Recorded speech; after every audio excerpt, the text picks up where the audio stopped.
जळगाव येथील भाऊसाहेब विद्यालय जळगाव येथे महाराष्ट्र राज्य परिषद प्राथमिक विभाग जळगाव करिता जिल्हास्तरीय शिक्षक सहविचार चर्चासत्रात जळगाव जिल्हा नवीन कार्यकारिणीची निवड, जिल्हाध्यक्षपदी श्री भिका सपकाळे जितेंद्र पाटील कार्यवाह तर पंडित पाटील यांची कोषाध्यक्षपदी निवड।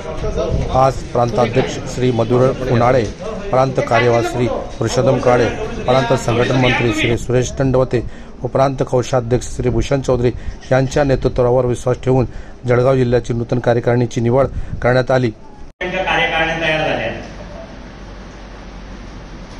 आधीचे जे राज्याध्यक्ष होते, प्रांताध्यक्ष होते, त्यांनी कधी आम्हाला फोन करून चौकशी केली नाही की तुमच्या जिल्ह्यात काय चालू आहे, तुमच्या जिल्ह्यात तालुके किती आहे, किती तालुका कार्यकारिणी तयार झाल्या।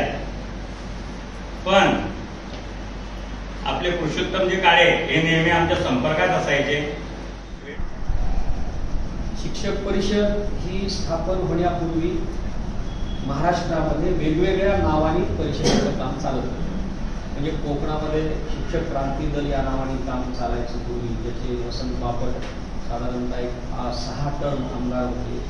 आपल्या या भागामध्ये नाशिकमध्ये नव्हतं, परंतु विदर्भामध्ये वसंतराव मालदुरे आणि दिवाकरराव जोशी, त्याच्यानंतर नागो गाणार या मंडळींनी या संघटनेचं काम केलेलं आहे। पश्चिम महाराष्ट्रामध्ये भगवंतराव अप्पा साळुंखे यांनी आमदार म्हणून या क्षेत्रामध्ये काम केलेलं आहे। त्यावेळेस मी या सगळ्या मंडळींबरोबर, मी खूप लहान होतो आणि त्यातला जे जिल्हा परिषदचा प्राथमिक शिक्षक याच्यामध्ये मोजकीच संख्या होती, त्यातला मी एक होतो आणि खूप लहान होतो, म्हणजे मला फारसं कळायचं नव्हतं, परंतु सांगण्यात आलं आणि शिक्षक परिषदेचं काम करायचं।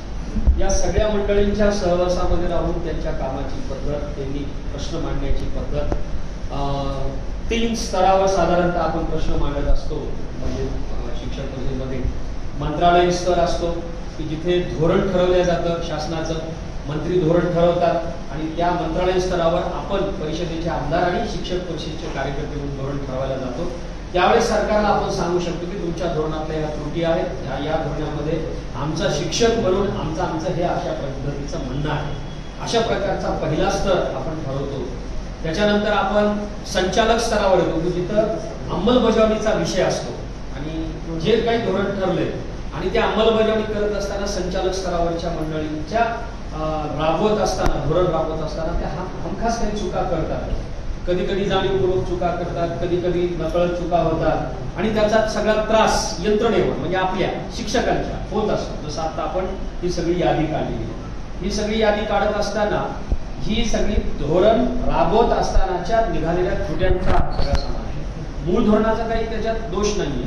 तर अशा प्रकारे संचालक स्तर, मंत्री स्तर, संचालक स्तर आणि तिसरा आहे आयुक्ताच्या स्तरापर्यंत जे नवीनच आपण शिक्षण आयुक्त आता अलीकडच्या काळामध्ये निघालेला आहे। या सर्व स्तरावर आपण प्रश्नांची मागणी ही सातत्याने पाठपुरावा करून आपण करत असतो। अनेक प्रश्न आपण सरकारला देत असतो, वेगवेगळे प्रश्न सरकारला देत असतो, यादी खूप लांब असते आणि हे करत असताना साधारणतः 60-70 जर प्रश्न दिले तर चर्चेला येतात 10-12।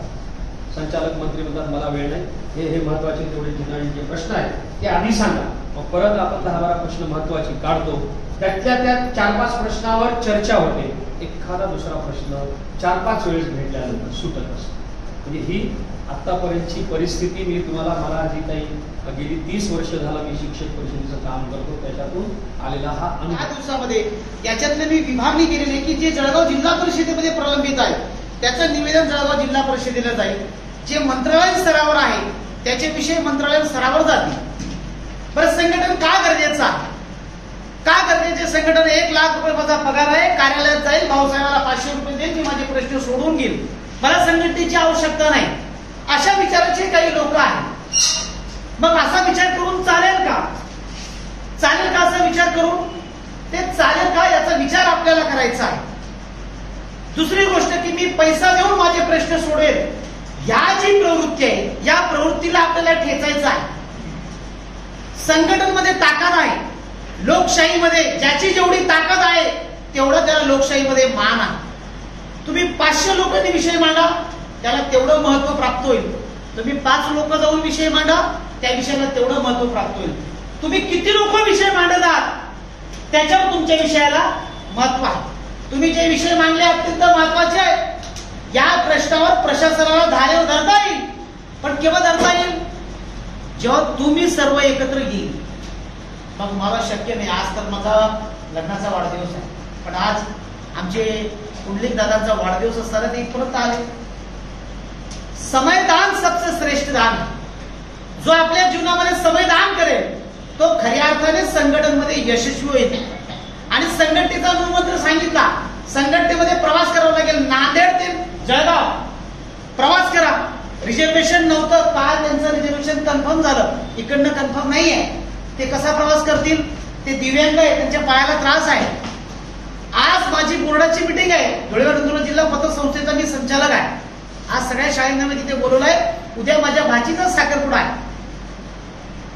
मला हे म्हणायचं आहे की असा विचार जर आपल्या सगळ्या पूर्वजांनी राष्ट्रपुरुषांनी केला असता तर आज हे दिवस आले असतील का? एक व्यक्ती जेव्हा समर्पित भावनेतून काम करतो तेव्हा तो या देशाचं, त्या समाजाचं, पर्यायाने त्या विभागाचं कल्याण करतो. एक व्यक्ती जेव्हा समर्पित भावनेतून काम करतो, असा विचार करा की आमच्या देशाचं सर्वात मोठं वैभव डॉक्टर APJ अब्दुल कलाम यांनी जर संपूर्ण आयुष्य संशोधनासाठी घातलं नसतं तर अणुबॉम्ब तयार झाला असता. आणि या भारताचा आपण त्याला ऍटम बॉम्ब म्हणून ज्यांना आम्ही उल्लेख करतो त्यांनी पूर्ण स्वतःचं जीवन कशासाठी समर्पित केलं?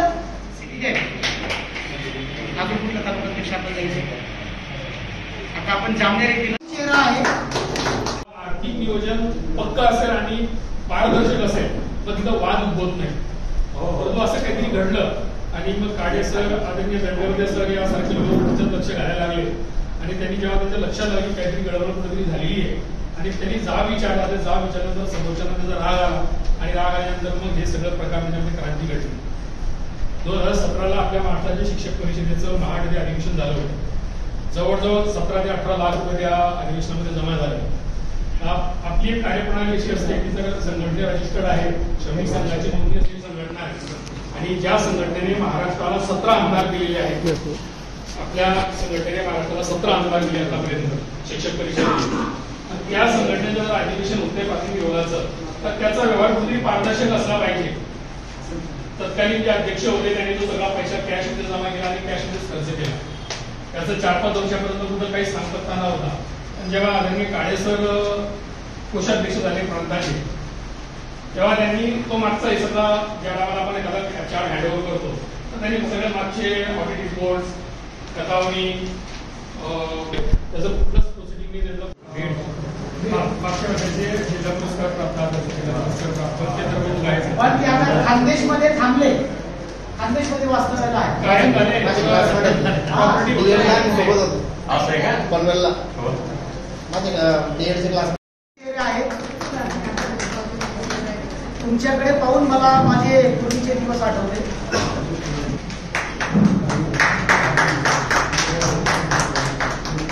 चेहरा आहे. त्याच्यामध्ये काम करतोय. जिल्हा परिषदेमध्ये पाय ठेवला आणि नुसतं सांगितलं की शिक्षक परिषद तर सगळे अधिकारी घालणार. तसं पुन्हा आपल्याला घडवून आणायचं आहे. ही टीम जी आपली अतिशय चांगली आहे, अभ्यासू आहे आणि सर्व या टीमचं आपल्याला आपल्या शिक्षकांना फायदा झाला पाहिजे. आपले प्रश्न सुटले पाहिजे. आणि भिकादारांना सांगतो की जे प्रश्न मांडले आपण 15 दिवसानंतर महिन्यानंतर त्याचा फॉलोअप घेतला गेला पाहिजे. हे सुटले की नाही, काय झालं बा त्या प्रश्नांचं ते आपण मांडले, त्याचं फॉलोअप घेतला गेला पाहिजे. 15 दिवसानंतर महिन्यानंतर आपली मिटिंग झाली पाहिजे. तरच आपले शिक्षक परिषदेचं कार्य आपल्याला काहीतरी दिसेल. संघटना भरपूर झालेली आहे पण शिक्षक परिषदेचं कार्य वेगळं आहे. आणि शिक्षक परिषद म्हटलं की जिल्हा परिषद सुद्धा घाबरते, एवढी ताकद आपल्या संघटनेमध्ये.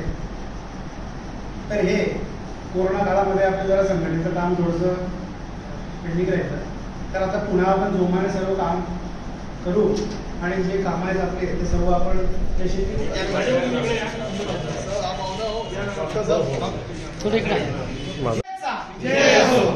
देश दुनिया की नई नई खबरें हमेशा देखने के लिए BV News 24 चैनल को हमेशा देखते रहिए।